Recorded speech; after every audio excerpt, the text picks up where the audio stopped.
हमारे गांव में मौसम सरमा की पहली बर्फबारी हो रही है और हम बहुत इंजॉय कर रहे हैं, हमें बहुत मज़ा आ रहा है। सरमा की पहली बर्फबारी हो रही है और ऊंचे ऊंचे पहाड़ों के वस्त में एक हमारा गांव पटन कलां, जिसको जन्नत नज़ीर वादी के नाम से पुकारा जाता है।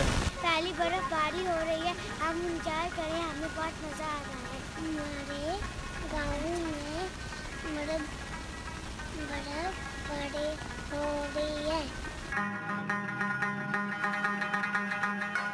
ये हमारा इलाका जो है ये आज़ाद कश्मीर के पहाड़ी इलाके और गलियात के पहाड़ी इलाकों के दामन में है और इसको जन्नत नज़ीर वादी के नाम से जाना जाता है।